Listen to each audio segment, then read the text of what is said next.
నమస్తే ఎస్6 TV Telugu news కి స్వాగతం. బులెటిన్ ముందుగా హెడ్లైన్స్. క్యా బోల్తీ పబ్లిక్ ప్రజలతో నేరుగా కాంగ్రెస్ జనతా పార్టీ.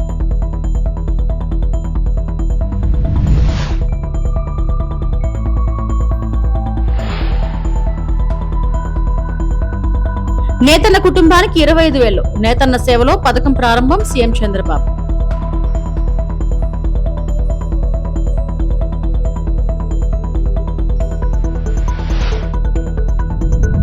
శ్రీవారిని దర్శించుకున్న ఆది అశ్విన్ బాబు.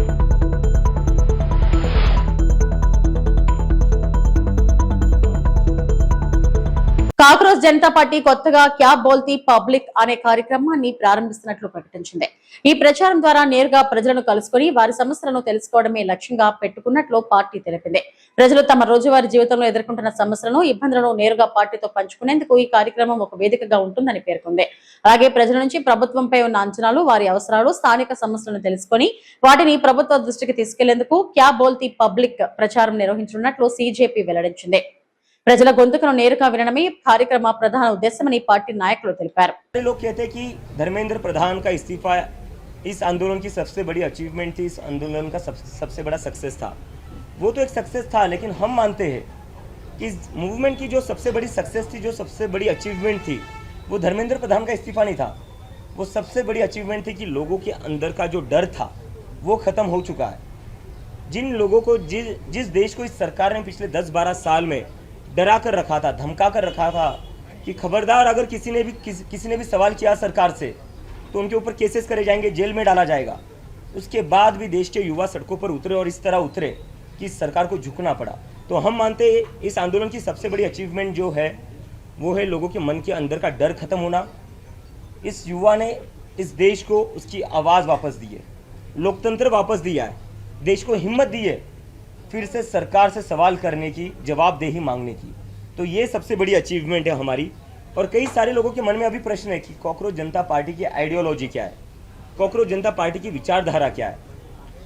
तो मैं उस पर यह कहना चाहता हूँ कि कॉकरोच जनता पार्टी की वही विचारधारा, वही आइडियोलॉजी है जो इस देश के संविधान की विचारधारा है। कॉकरोच जनता జాతీయ చేనేత దినోత్సవం సందర్భంగా ముఖ్యమంత్రి చంద్రబాబు నేతన్నలకు శుభాకాంక్షలు తెలిపారు. భారతీయ సంస్కృతిని చాటే చేనేత కళను ముందుకు తీసుకెళ్తున్న చేనేత కార్మికుల సంక్షేమానికి రాష్ట్ర ప్రభుత్వం ప్రాధాన్యం ఇస్తుందని తెలిపారు. అందులో భాగంగానే నేతన్న సేవలో పథకం ప్రారంభిస్తున్నామన్నారు. విద్యుత్ రాయితీలు, 50 ఏళ్లకే పింఛన్ అందిస్తూ నేతన్నలకు దన్నుగా ఉన్నామని వివరించారు. ఇవాళ 71,536 చేనేత కుటుంబాలకు నేతన్న సేవలో పథకం ద్వారా సాయం చేస్తున్నామన్నారు. ఒక్కో చేనేత కుటుంబానికి 25,000 చొప్పున 175 కోట్లు నేతన్నలకు అందిస్తున్నామని సీఎం వెల్లడించారు. చేనేతల సంక్షేమాన్ని, వృత్తి వారసత్వాన్ని పరిరక్షించే లక్ష్యంతో ప్రభుత్వం ఈ సాయం అందిస్తుందన్నారు. అంతా చేతులు కలుపుదాం, చేనేత కళను కాపాడదామని చంద్రబాబు పిలుపునిచ్చారు. చేనేత పైనే ఆధారపడిన ఏకైక వర్గం చేనేత కార్మికులు. వేరే వాళ్ళు మారగలిగారు కానీ మీరు మాత్రం మగ్గాన్నే నమ్ముకున్న ఏకైక వర్గం చేనేత అని మరొకసారి విజ్ఞప్తి చేస్తున్నా. మీ అందరిలో ఒక సాంప్రదాయ ప్రకారం సృజనాత్మక కలిగిన వ్యక్తులు మీరందరూ, నైపుణ్యం ఉంది. అయితే కాలక్రమేణా చాలా ఇబ్బందులు వచ్చాయి. నేను రాజకీయాల్లోకి వచ్చిన తర్వాత ఎక్కువ కన్సర్న్ చూపించిన వర్గం చేనేత.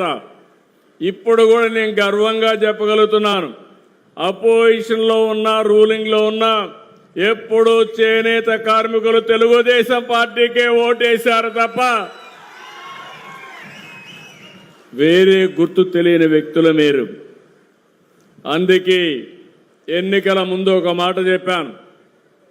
ఆ రోజు ఏ మాట చెప్పాను, 200 రూపాయలు హ్యాండ్లూమ్కి, 500 యూనిట్లు పవర్లూమ్కి సబ్సిడీ ఇస్తా అన్నాం. చెప్పిన మాట నిలబెట్టుకున్నాం. నేను పోయిన టర్మ్లోనే చేనేత కార్మికులు మగ్గం దగ్గర కూర్చొని అందులో వచ్చే కాటన్ అంతా కూడా కడుపులేకపోయి అనారోగ్యం పాలవుతున్నారనే ఉద్దేశంతో 50 సంవత్సరాలకే పెన్షన్ ఇచ్చింది మొదటిసారి చేనేత కార్మికులకి. అదో కమిట్మెంట్తో చేశాం. 85,000 మందికి ఇస్తున్నాం. మొన్నే పెంచాం. 4,000, 6,000 ఇచ్చే పరిస్థితికి వచ్చాం. ఈరోజు 35 కోట్లు నెలకిస్తున్నాం. 420 కోట్ల రూపాయలు ఖర్చు పెడుతున్నాం. ఇంకొక పక్కన 109 ప్రాథమిక చేనేత సహకార సంఘాలకి క్యాష్ క్రెడిట్ ద్వారా 79 కోట్లు ఇస్తున్నాం. ఇవి కాకుండా స్టాల్ కస్టమర్ డెవలప్మెంట్ ప్రోగ్రాం కింద 10 కోట్లతో 10 చేనేత క్లస్టర్లని ఆమోదింపజేశాం. హ్యాండ్లూమ్ మార్కెటింగ్ కోసం అసిస్టెన్స్ కార్యక్రమంలో చేనేత కార్మికులు నేరుగా అవకాశాలు కల్పించడం, ఇలాంటి అనేక కార్యక్రమాలు ఆలోచిస్తున్నాం. ఆంధ్రప్రదేశ్ లో జరిగిన 12వ జాతీయ చేనేత దినోత్సవం వేడుకల్లో బీసీ సంక్షేమ శాఖ మంత్రి ఎస్ సవిత ప్రసంగించారు. ఈ సందర్భంగా చేనేత కార్మికుల సంక్షేమానికి కూటమి ప్రభుత్వం కట్టుబడి ఉందని ఆమె పేర్కొన్నారు. ముఖ్యంగా ముఖ్యమంత్రి నారా చంద్రబాబు నాయుడు చేనేత కార్మికుల కోసం సంక్షేమ కార్యక్రమాలను పునరుద్ధరించారని ప్రశంసించారు. నేతన్న సేవా పథకం ద్వారా సుమారు 73,000 మంది చేనేత కార్మికులకు ఆర్థిక సహాయం అందిస్తున్నామని, అలాగే చేనేత మరియు పవర్ లూమ్ కార్మికులకు ఉచిత విద్యుత్ అందిస్తున్నామని మంత్రి తెలిపారు.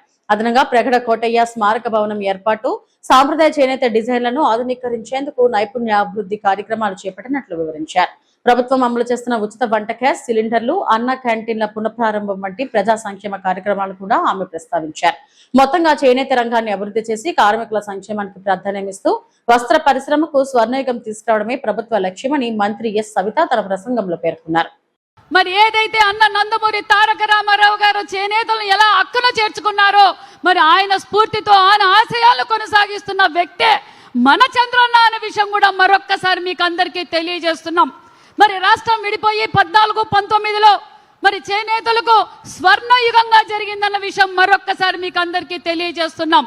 మరి ఒక్క ఛాన్స్ అని చెప్పి చేనేతలు 1924లో ఏ విధంగా ఆత్మహత్యలు చేసుకున్నారో, ఎన్ని పథకాలను రద్దు చేశారో మన అందరికీ తెలుసు. మరి మన ముఖ్యమంత్రి చంద్రబాబు నాయుడు గారు ఎన్నికల సమయంలో ఏదైతే మాట చెప్పారో ఆ మాట నిలబెట్టుకున్న ముఖ్యమంత్రి కూటమి ప్రభుత్వం అన్న విషయం మరొక్కసారి మీకు అందరికీ తెలియజేస్తున్నాం. ఆ రోజు 14-19లో చేనేతలు పడుతున్న కష్టాలు ఒక పక్క సంక్షేమ పథకాలు అందజేస్తూ ఆ రోజే 50 సంవత్సరాలకే పెన్షన్ అందజేసిన ఘనత మన ముఖ్యమంత్రి చంద్రబాబు నాయుడు గారు అన్న విషయం మీకు తెలియజేస్తున్నాం. మరి మళ్ళీ మనం కూటమి ప్రభుత్వంలో అధికారంలోకి వచ్చాం. మళ్ళీ చేనేతలకు స్వర్ణయుగంలో జరుగుతోందన్న విషయం మీకు అందరికీ తెలియజేస్తున్నాం. ఒక పక్క 50 సంవత్సరాలకే పెన్షన్, ఏదైతే ఎన్నికల సమయంలో మనం మాట ఇచ్చారో మన ముఖ్యమంత్రి గారు ఉచిత విద్యుత్ అన్నాం. మరి హ్యాండ్లూమ్కి 200 యూనిట్లు, పవర్ లూమ్కి 500 యూనిట్లు అందజేసిన ఘనత కూటమి ప్రభుత్వం అన్న విషయం మీకు తెలియజేస్తున్నాం. మరి మేము ఎన్నికల మేనిఫెస్టోలో మన ముఖ్యమంత్రి గారు చెప్పలేదు నేతన్న సేవ ఇస్తానని. మొన్నటి రోజు సార్ రాష్ట్ర ఆర్థిక పరిస్థితులు బాగలేవు, అయినా నేతన్న సేవ ఇవ్వాల్సిందే. ఎంతమంది అర్హులుంటే అంతమందికి నేతన్న సేవ మీరు ఇవ్వండి. నేతన్నలు పడుతున్న కష్టాలు నాకు తెలుసు. నేతన్నలు మన పార్టీకి పేటెంట్ హక్కు, ఆనాటి నుంచి ఈటాని వరకు మనం నేతన్న సేవ ఎంతమంది అయితే నేస్తున్నారో వారందరికీ నేతన్న సేవ అందజేయండి అని చెప్పిన ఘనత కూడా మన ముఖ్యమంత్రి చంద్రబాబు నాయుడు గారు అన్న విషయం తెలియజేస్తున్నాం. బహిరంగ మార్కెట్ లో బియ్యం ధరలు పెరుగుతున్న నేపథ్యంలో ప్రజలకు తక్కువ ధరకే నాణ్యమైన బియ్యం అందించేందుకు రాష్ట్ర ప్రభుత్వం ప్రత్యేక విక్రయ కేంద్రాలను ఏర్పాటు చేసింది. తణుకు మండలం వేల్పూరు రైస్ మిల్లులో ఎమ్మెల్యే ఆర్మిల్లి రాధాకృష్ణ ప్రత్యేక బియ్యం విక్రయాలను ప్రారంభించారు. రాష్ట్ర వ్యాప్తంగా 130 రైతు బజార్లు, 500 ఎంపిక చేసిన రైస్ మిల్లుల ద్వారా బియ్యం విక్రయిస్తున్నట్లు ఎమ్మెల్యే తెలిపారు. పశ్చిమ గోదావరి జిల్లాలో 3 రైతు బజార్లు, 40 రైస్ మిల్లులతో పాటు తణుకు నియోజకవర్గంలో 4 కేంద్రాల్లో బియ్యం అందుబాటులో ఉందన్నారు. మార్కెట్ లో కిలో 62 రూపాయలుగా ఉన్న బీపీటీ బియ్యాన్ని ప్రత్యేక కౌంటర్లలో 52 రూపాయలకే విక్రయిస్తున్నారు. మరో రకం బియ్యం మార్కెట్ ధర 58 రూపాయలు ఉండగా 50 రూపాయలకు అందిస్తున్నారు. బియ్యం కొనుగోలు చేసే సమయంలో వినియోగదారులు ఆధార్ నెంబర్ నమోదు చేయాలని అధికారులు తెలిపారు. ఒక్కో రేషన్ కార్డుకు గరిష్టంగా 10 కిలోల బియ్యం మాత్రమే విక్రయిస్తామని చెప్పారు. ప్రభుత్వం నిర్ణయించిన ధరలకే బియ్యం విక్రయించాలని, అధిక ధరలకు విక్రయిస్తే కఠిన చర్యలు తీసుకుంటామని ఎమ్మెల్యే ఆర్మిల్లి రాధాకృష్ణ హెచ్చరించారు. ఈ కార్యక్రమంలో కూటమి నాయకులు, అధికారులు పాల్గొన్నారు. కూటమి ప్రభుత్వం ఏర్పడిన తర్వాత గౌరవ ముఖ్యమంత్రి నారా చంద్రబాబు నాయుడు గారు, ఉప ముఖ్యమంత్రి వర్యులు పవన్ కళ్యాణ్ గారు, ఐటీ విద్యాశాఖ మంత్రులు నారా లోకేష్ గారి నాయకత్వంలో, ప్రధానమంత్రి నరేంద్ర మోడీ గారి సహకారంతో 2 సంవత్సరాల్లో ఈ రాష్ట్రంలో 1,50,000 కోట్ల పైగా సంక్షేమాన్ని అమలు చేసినటువంటి విషయాన్ని తెలియజేసుకుంటూ, ముఖ్యంగా ఈరోజు మార్కెట్లో ఉన్నటువంటి నిత్యావసర వస్తువులు ధరలు పెరుగుదలలు వచ్చినప్పుడు ప్రభుత్వం ప్రమేయం చేసుకుని వాటిని అందుబాటులో ఉంచే విధంగా కూడా చర్యలు తీసుకుంటుంది. దానిలో భాగంగా ఈరోజు బహిరంగ మార్కెట్లో బియ్యం ధరలు పెరిగినటువంటి పరిస్థితుల్లో రాష్ట్రంలో ఎవరూ కూడా ఇబ్బంది పడకూడదు, పేద దిగువ మధ్య తరగతి ప్రజలందరికీ కూడా ప్రభుత్వం నిర్ణయించినటువంటి ధరకి నాణ్యమైనటువంటి బీపీటీ బియ్యాన్ని ఈరోజు స్టీమ్ రైస్ని అదేవిధంగా రా రైస్ని కూడా 2 వెరైటీల రైస్ని కూడా ప్రతి కార్డుదారు వాళ్ళకి ఇచ్చే విధంగా కూడా ప్రభుత్వం ఒక కార్యక్రమాన్ని ప్రారంభించడం జరిగింది. ప్రతి రేషన్ కార్డు ఉన్న వారికి కూడా 10 కేజీల బియ్యం చొప్పున మార్కెట్ ధర కంటే 10 రూపాయలు తక్కువగా ఈరోజు స్టీమ్ రైస్ ఏదైతే బీపీటీ వెరైటీ ఉందో మార్కెట్లో 62 రూపాయలు ఉంటే ఇక్కడ ఈ కౌంటర్ల ద్వారా 52 రూపాయలకే ఇవ్వడం జరుగుతుంది. తిరుమల శ్రీవారిని పలువురు సినీ ప్రముఖులు దర్శించుకున్నారు. శుక్రవారం ఏపీ ప్రారంభ విరామ దర్శన సమయంలో నటులు ఆది సాయి కుమార్, అశ్విన్ బాబు, సంగీత దర్శకుడు తమన్, రచయిత రామజోగయ్య శాస్త్రి స్వామివారి సేవలో పాల్గొన్నారు. దర్శనం అనంతరం రంగనాయకుల మండపంలో ప్రముఖులు, పండితులు ఆశీర్వచనం చేసి స్వామివారి తీర్థ ప్రసాదాలను అందజేశారు.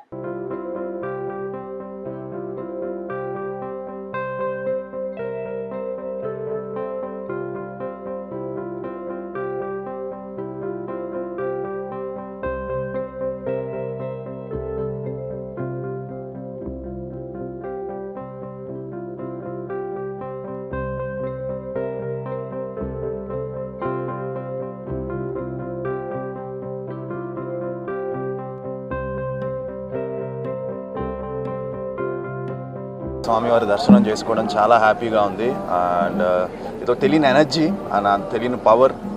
సో నాన్నగారు వస్తూ ఉంటారు, అలాగే తమనన్న వస్తూ ఉంటారు, మేము అశ్విన్ వస్తూ ఉంటాం కలిసి. సో అప్పుడు చాలా హ్యాపీగా ఉంది ఇలా రావడం, దర్శనం చేసుకోవడం. అండ్ మొన్నే నా సినిమా శంబాలా కూడా మంచి హిట్ అయింది. అండ్ ఇప్పుడు సైరాబాను నా సినిమా చేస్తున్నాను. సో తర్వాత 2-3 మంచి ప్రాజెక్ట్స్ చేస్తున్నాను. సో మీ బ్లెస్సింగ్స్ ఎప్పుడూ ఉండాలి, మీ సపోర్ట్ ఎప్పుడూ ఉండాలి, మా అందరికీ ఉండాలి అని మనస్ఫూర్తిగా కోరుకుంటున్నాను. And have a great year. అందరూ కూడా చాలా హ్యాపీగా, చాలా మంచి సంవత్సరం అవ్వాలని year. And wishing you all the very best. Thank you so much. Venkateswara Swamy blessings మన అందరికీ ఉండాలి. ఎప్పుడూ ఆయన మనల్ని అందరిని చల్లగా చూడాలి, మీరందరూ బాగుండాలి. అండ్ ఇలా వచ్చి మార్నింగ్ వెంకటేశ్వర స్వామి దర్శనం చేసుకొని మీ అందరిని కలవడం చాలా హ్యాపీగా ఉంది. గోవిందా. విజయవాడ ప్రెస్ క్లబ్ లో ఏపీ జూడో అసోసియేషన్ ఆధ్వర్యంలో మీడియా సమావేశం నిర్వహించారు. Judo federation of India general secretary Namishetti Venkat మాట్లాడుతూ మెగా డిఎస్సి ప్రకటన స్పోర్ట్స్ కోటాను 3% పెంచినందుకు ముఖ్యమంత్రి చంద్రబాబు నాయుడు, డిప్యూటీ సీఎం పవన్ కళ్యాణ్ కు ఏపీ జూడో అసోసియేషన్ తరఫున ధన్యవాదాలు తెలిపారు. మెగా డిఎస్సిలో స్పోర్ట్స్ కోటా నియామకాలు పూర్తి పారదర్శకంగా జరిగాయని స్పష్టం చేశారు. అర్హులైన అభ్యర్థులు అందుబాటులో లేకపోవడంతో కొన్ని పోస్టులు భర్తీ కాలేదని తెలిపారు. తమిళనాడుకు చెందిన ఆర్కే పురుషోత్తం ప్రభుత్వం క్రీడా సంఘాలపై అసత్య ఆరోపణలు చేస్తున్నారని నామిశెట్టి వెంకట్ ఆరోపించారు. పురుషోత్తం ఏర్పాటు చేసిన ఒలింపిక్ అసోసియేషన్ కు ప్రభుత్వ గుర్తింపు లేదని అన్నారు. గత 12 ఏళ్లుగా నకిలీ క్రీడా సంఘాలను ప్రోత్సహిస్తూ అక్రమాలకు పాల్పడుతున్నారని ఆరోపించారు. అసోసియేషన్ ఫిక్స్డ్ డిపాజిట్ల నుంచి 48 లక్షలు కాజేస్తారంటూ పురుషోత్తంపై ఆరోపణలు చేశారు. ఏపీ జూడో అసోసియేషన్ లో అక్రమాలకు పాల్పడిన ముగ్గురిని శాశ్వతంగా సస్పెండ్ చేశామని తెలిపారు. నకిలీ సర్టిఫికెట్ల వ్యవహారంలో పురుషోత్తం కొందరికి మద్దతు ఇస్తున్నారని ఆరోపించారు. సర్టిఫికెట్ల విక్రయం కేసులో కైలాష్ యాదవ్ అనే వ్యక్తి 6 నెలలు జైలు శిక్ష అనుభవించారని పేర్కొన్నారు. ఒక అఫిలియేషన్ కానీ, రిజిస్ట్రేషన్ కానీ, కాంపిటీషన్స్ కండక్ట్ చేయడం కానీ అంత పర్ఫెక్ట్ గా ఉందో వాళ్ళని రికగ్నైజ్ చేస్తుంది స్పోర్ట్స్ అథారిటీ ఆఫ్ ఆంధ్రప్రదేశ్. అట్లా రికగ్నైజేషన్ చేసినటువంటి దాదాపు 22 క్రీడలు. ఈ 22 క్రీడల్లో దాదాపు ఒక 15 క్రీడలకి 380 చిలుపు. నువ్వు విడిపోయిన బైబ్రికేషన్ జరిగిన 14 నుంచి ఇప్పటి వరకు రెజ్లింగ్ అసోసియేషన్ అని చెప్పు తిరుగుతున్నావు. నీ ఒక్క రెజ్లింగ్ ఎందుకు ఉద్యోగం రాలా? నీకు ఉద్యోగం రాలేదు ఎందుకంటే నువ్వు చేటర్వి. నీ ఒలింపిక్ నువ్వు చేటర్వి. ఐఓఏ ఇండియన్ ఒలింపిక్ అసోసియేషన్ ఇట్లాంటి ఏదైతే ఇప్పుడు అతను చేసిన అన్నిటికీ గవర్నమెంట్ అడిగితే ఏ క్లారిఫికేషన్ అయినా ఇవ్వటానికి సంఘాలన్నీ సిద్ధంగా ఉన్నాయి. అతి త్వరలో ఎవరైతే ఈ 380 మంది క్రీడాకారులు ఇతను పని పట్టే పనిలో ఉన్నారు వాళ్ళు కూడా ఒక ఉద్యమం చేసి గవర్నమెంట్కి ఇతని మీద ఇవ్వాల్సిన ఫిర్యాదులు ఆల్రెడీ మొదలైనవి. అక్కడెవడో ఒకడు ఉంటాడు, ఒక సోషల్ మీడియా, వాడికి ఏమో లైసెన్స్. అనకాపల్లి జిల్లా నర్సీపట్నంలో భారీగా డిఫెన్స్ మద్యం పట్టుబడింది. జోగినాథనిపాలెం సమీపంలో ఎక్సైజ్ అధికారులు వాహన తనిఖీలు నిర్వహించారు. తనిఖీలో 3 లక్షల విలువైన డిఫెన్స్ మద్యం కారును సీజ్ చేశారు. మాకవరపాలెం మండలం వజ్రగడకు చెందిన అప్పలనాయుడు డిఫెన్స్ మద్యాన్ని కారులో అక్రమంగా తరలిస్తున్నట్లు ఎక్సైజ్ అధికారులకు సమాచారం అందింది. దీంతో అధికారులు వాహన తనిఖీలు చేపట్టగా ఎక్సైజ్ సిబ్బందిని చూసిన ప్రధాన నిందితుడు అప్పలనాయుడు అక్కడి నుంచి పరారయ్యాడు. కారును తనిఖీ చేయగా డ్రైవర్ జరిపోతుల గోవిందరావు పట్టుబట్టాడు. కారులో 8 రకాల బ్రాండ్లకు చెందిన 44 డిఫెన్స్ మద్యం బాటిళ్లను అధికారులు స్వాధీనం చేసుకున్నారు. మద్యం కారు విలువ కలిపి సుమారు 3 లక్షలు ఉంటుందని అధికారులు తెలిపారు. పరాలలో ఉన్న ప్రధాన నిందితుడు అప్పలనాయుడు కోసం ప్రత్యేక బృందాలతో గాలింపు చేపట్టినట్లు నర్సీపట్నం ఎక్సైజ్ సిఐ సునీల్ కుమార్ తెలిపారు. డిఫెన్స్ మద్యం అక్రమ రవాణాపై నిఘా మరింత పెంచామని, అక్రమంగా మద్యం తరలించే వారిపై కఠిన చర్యలు తీసుకుంటామని స్పష్టం చేశారు. పట్టుబడిన నిందితుడిపై కేసు నమోదు చేసి దర్యాప్తు కొనసాగిస్తున్నట్లు అధికారులు వెల్లడించారు.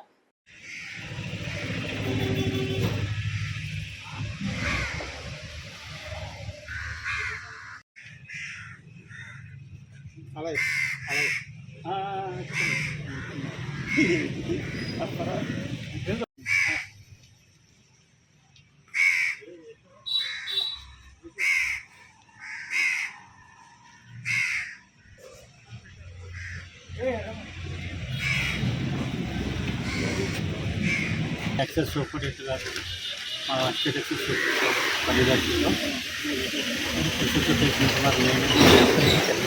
సిబ్బంది లావణ్య బాబురావు మాకు రాబడిన సమాచారం మేరకు కాలేజీ గ్రౌండ్ టాటా ఇండికా అనే కార్లో పశ్చిమ అక్రమ రవాణా అవుతుందని చెప్పి సమాచారం వచ్చింది.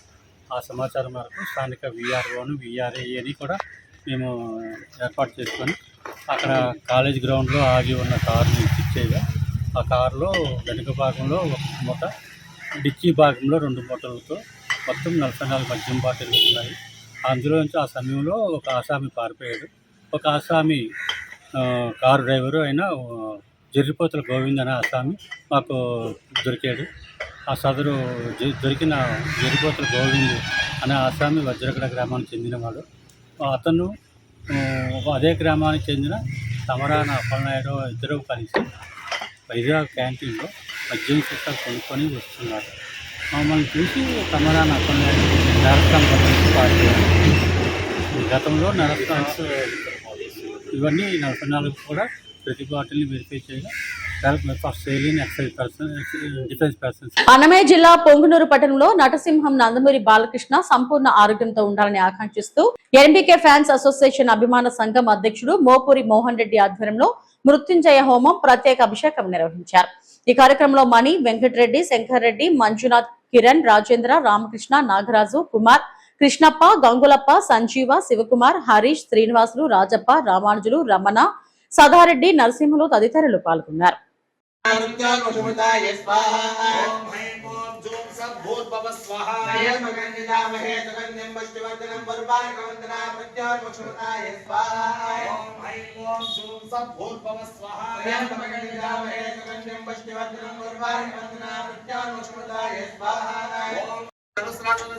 యజమానస్య బాలకృష్ణ నామధేయస్య శ్రీగ్రమేవ ఆరోగ్యాన్ని ఆయుష్యాన్ని సిద్ధి ద్వారా సకల రోగ వ్యాధి పరిహారార్థం అపమృత్యు దోష పరిహారార్థం శ్రీ బాలకృష్ణ దేవతా నిత్యం శ్రీ మృత్యుంజయేశ్వర స్వామి సంపూర్ణ అనుగ్రహ సిద్ధి రతో అగ్నేయ స్వాహా అగ్నే ధర్మో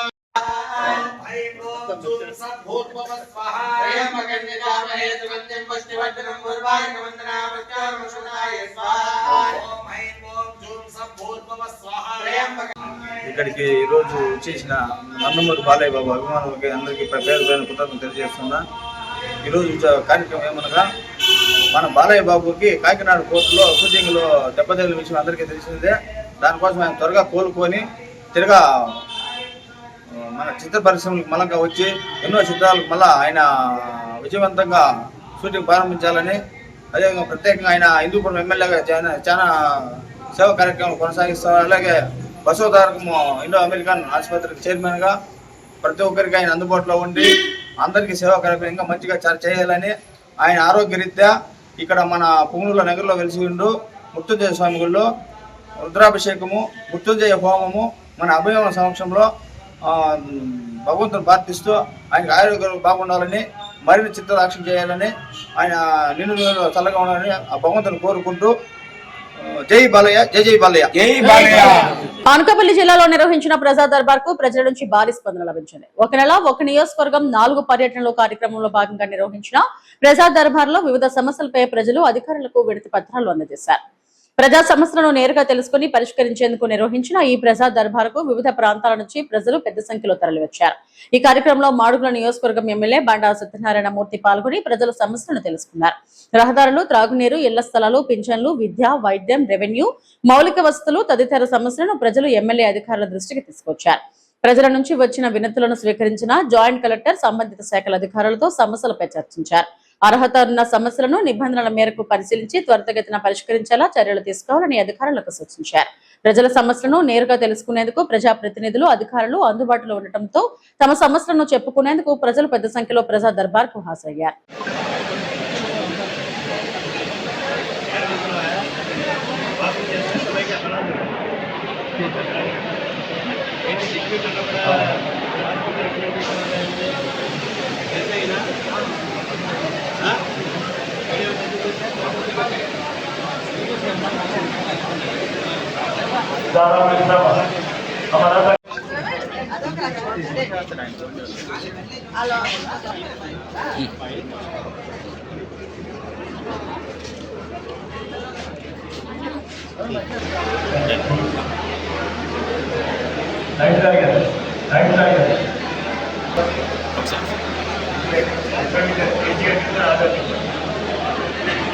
కే కోటపాడు మండలం బీజేపీ మండల అధ్యక్షురాలు. నా పేరు పైల అమ్మాజీ. ఈరోజు ప్రజా దర్బార్ అనేది మన గౌరవనీయులైనటువంటి మాడుగుల నియోజకవర్గ ఎమ్మెల్యే గారు బండారు సత్యనారాయణమూర్తి గారి ఆధ్వర్యంలో ఇక్కడ జరుగుతుందండి. మరి కూటమి తరపున అందరం కలిపి ఇక్కడ అర్జీలు ఇవ్వడం జరిగింది. ప్రజా సమస్యలు ప్రజలకు చేరువుగా మరి ఇక్కడ అర్జీలు తీసుకొని వెంటనే అధికారులు కూడా ఇక్కడ జిల్లా యంత్రాంగం అంతా కూడా ఇక్కడే ఉన్నారు. మరి వెంటనే మనకి ఒక 10 రోజుల్లోనే సమస్య అనేది క్లియర్ అవ్వడం జరుగుతుందండి. మరి ప్రజలందరూ ఎక్కడో దూరంగా వెళ్లకుండా ఇక్కడే కేకోటపాడు మండలంలో ఇక్కడ హెడ్ క్వార్టర్లో పెట్టడం జరిగింది. మరి ప్రజా సమస్యలు ఏ సమస్య మీద అయినా సరే ఎక్కువగా ఇప్పుడు ప్రజా సమస్యలు అనేది ఉన్నాయి. మరి ఆ ప్రజా సమస్యల మీద ఇక్కడ జిల్లా యంత్రాంగం అంతా పనిచేసి చాలా చక్కటి కార్యక్రమం కూటమి ప్రభుత్వం చేయడం జరుగుతుంది. నెక్స్ట్ ఎమ్మెల్యే గారు, ఎంపీ గారి తరపున కేకోటపాడు మండలంలోని ప్రజా దర్బార్ నిర్వహించడంలో ప్రజలందరి తరపున హర్షణీయం వ్యక్తం చేస్తున్నామండి. అనకాపల్లి జిల్లా నర్సీపట్నంలో రోడ్డు గోతుల పూడ్చివేతపై వివాదం నెలకొంది. ఫైర్ స్టేషన్ సమీపం నుండి రోడ్డు గోతుల పూడ్చివేతకు సంబంధించి సాక్షి పత్రికలో వచ్చిన కథనంపై market committee chairman Gavireddy Venkataramana తీవ్రంగా స్పందించారు. తప్పుడు సమాచారంతో ప్రజలను తప్పుదో పట్టించేలా కథనం ప్రచురించారని ఆయన ఆరోపించారు. రోడ్డు గోతులు పూడ్చేందుకు సుమారు 2 కోట్ల ప్రభుత్వం నిధులు ఖర్చు చేశారన్న ప్రచారం పూర్తిగా అవాస్తవమని వెంకటరమణ స్పష్టం చేశారు. గత 5 ఏళ్లలో రోడ్డు గోతులను అప్పటి పాలకులు పట్టించుకోలేదని విమర్శించారు. ప్రమాదాలు జరగకుండా ఉండేందుకు స్థానిక గ్రామ నాయకులుగా తామే సొంత ఖర్చులతో 2-3 సార్లు గ్రావెల్ వేసి గోతులు పూడ్చామని, ఇందుకోసం ప్రభుత్వం నుంచి ₹1 కూడా ఖర్చు చేయలేదని తెలిపారు. కూటమి ప్రభుత్వం అధికారంలోకి వచ్చిన తర్వాత లారీ యార్డ్ నుంచి శృంగవరం వరకు రోడ్డు నిర్మాణానికి 7.20 కోట్ల నిధులు మంజూరయ్యాయని చెప్పారు. ఇప్పటికే టెండర్ల ప్రక్రియ పూర్తయిందని, ఇటీవల వర్గాలు తారు కొరత కారణంగా పనుల్లో కొంత జాప్యం జరిగిందని వివరించారు. రోడ్డు నిర్మాణాన్ని త్వరగా పూర్తి చేయాలని స్పీకర్ చింతకాల అయ్యన్న పాత్రుడు ఆర్ఎండ్బి అధికారులను ఆదేశించారని వెంకటరమణ తెలిపారు. తప్పుడు కథనాలతో బురద జల్లే ప్రయత్నాలను ప్రజలు నమ్మవద్దని market committee chairman Gavireddy Venkataramana కోరారు. జరిగింది. ఈ వార్తలో ఉన్నటువంటి సారాంశం ఏంటంటే, నిధులు ఇలా ఖర్చు అయిపోయాయి అని అంటూ నర్సీపట్నం నియోజకవర్గంలో ఫైర్ స్టేషన్ సమీపంలో గతంలో ప్యాచ్ వర్క్ చేసి రోడ్లో ఏర్పడిన గోతులు, దీనికి సుమారు ₹2 కోట్ల వరకు వెచ్చించారు. నాణ్యత లేకుండా పనిచేయడం వల్ల మళ్ళీ అవి యథాస్థితికి వచ్చిందని చెప్పేసి తప్పుడు వ్రాతలు అయితే రాయడం జరిగింది. సాక్షి పేపర్ అంటేనే ఒక తప్పుడు వ్రాతలు, తప్పుడు కథనాలు. ఇక్కడ వాస్తవాలన్నీ గాలికి వదిలేసి లేని ఉన్నట్లు రాస్తుండడం అన్నది చాలాసార్లు మనం గమనించాం. అది వాస్తవం కూడా. నేను ఎందుకు మాట్లాడుతున్నానంటే, గత 5 సంవత్సరాల్లో మీరు ఏదైతే ఈ సాక్షి పేపర్లో చూపిస్తున్నటువంటి గుంతలు, గత ప్రభుత్వంలో ఈ గుంతల్ని నిర్లక్ష్యం చేసి చెరువుల్లో తయారు చేసింది. ఇది వాస్తవం. అప్పుడు ఉన్నటువంటి ఈ వైసీపీ ప్రభుత్వం కానీ, అదేవిధంగా వైసీపీ నాయకులు కానీ ఆ గుంతల్ని కనీసం పూడ్చే పరిస్థితి అయితే తీసుకురాలేదు. మేమే ఆ గ్రామ నాయకులుగా మా సొంత ఖర్చులతో 2-3 సార్లు వాటిల్లో జిఎస్బి ఏసీ తీసుకొచ్చి ప్రమాదాలు జరగకూడదని చెప్పేసి వాటిని కప్పిపుచ్చడం అనేది జరిగింది. అయితే ఒక విషయం గుర్తుపెట్టుకోవాలి, ఈ కూటమి ప్రభుత్వం వచ్చిన తర్వాత అక్కడ నర్సీపట్నంలో ఉన్నటువంటి లారీ యార్డ్ దగ్గర నుంచి అదేవిధంగా శృంగవరం వరకు ఇవి ఇప్పటివరకు నా బుట్టిన అప్డేట్స్. నమస్తే.